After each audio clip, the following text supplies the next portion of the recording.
Hi everybody, it's Kathy here, and it is time for our Rainbow Crush Hop with Tara, who is the Paper Snob here on YouTube, on Instagram, and she coordinates every month a hop where we are coordinating a layout in a one colour monochrome.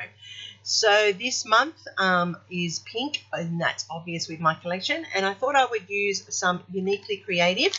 I have a stash of it, so I'm going to use up some of it, and it all comes from their Serendipity range, which is beautiful. So the photo I'm using on this one is of my daughter. I have done a page with similar photos, but this one I've done large because I just love it because it's captured the opera house through her arms. So I'm just going to cut out the middle of this piece of paper here, because I will fussy cut around those roses because I'm going to use them as embellishments on this page.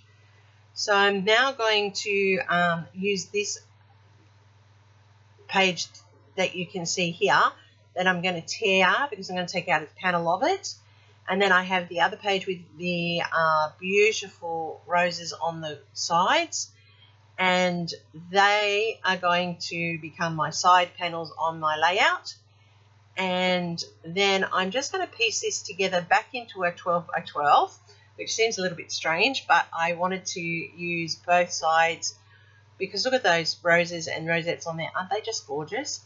And I am using this pink, which is called Worn Lipstick.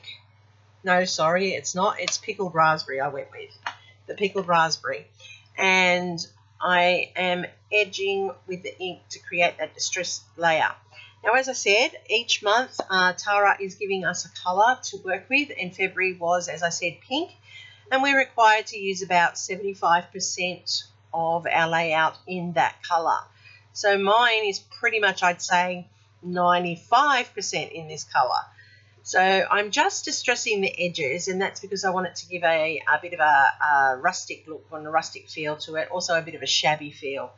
I just cut out a triangle of the paper up there, and here I'm tearing it because I want that rustic and authentic feel to it.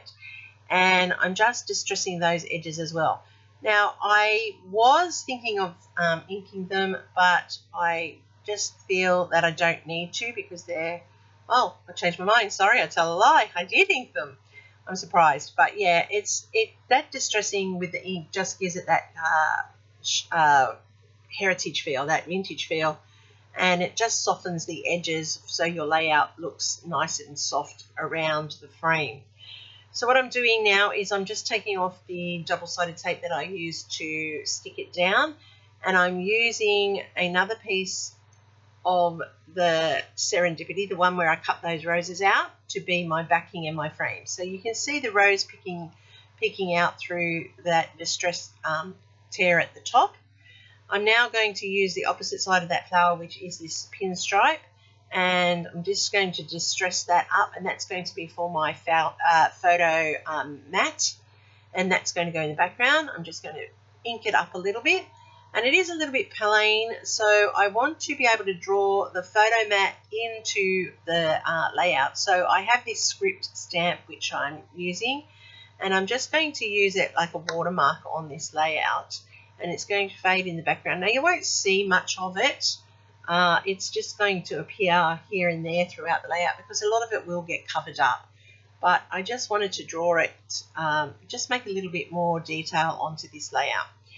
So as you can see, that photo mat now, I'm going to put down my photo and it will sit on the mat. And yeah, you don't see very much of that stamping, but it does pick through at points. So that, as I said, is my daughter, and we were in the city, and she was just stretching herself. She likes to practice wherever she can, especially if she's in a good mood. It is just a thing she does. It makes her happy, so whatever. I always say to mine, whatever makes you happy, do whatever makes you happy. And I just caught it as she was doing it, and you can see the opera house through her arms. So it's just a really nice, nice image captured.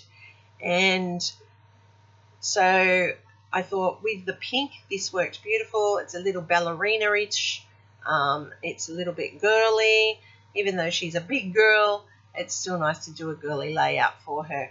So I have fussy cut all these roses out, as you saw from before, some of them from the back paper and from another paper that has all of these roses. As I said, they're from the Serendipity range from Uniquely Creative, and I am just inking up the edges of the flowers, and then I'm also using my nails to lift the edges just to give them some a 3D effect so that they're not so flat, and that allows it for it to build up as a more dimensional embellishment on the page.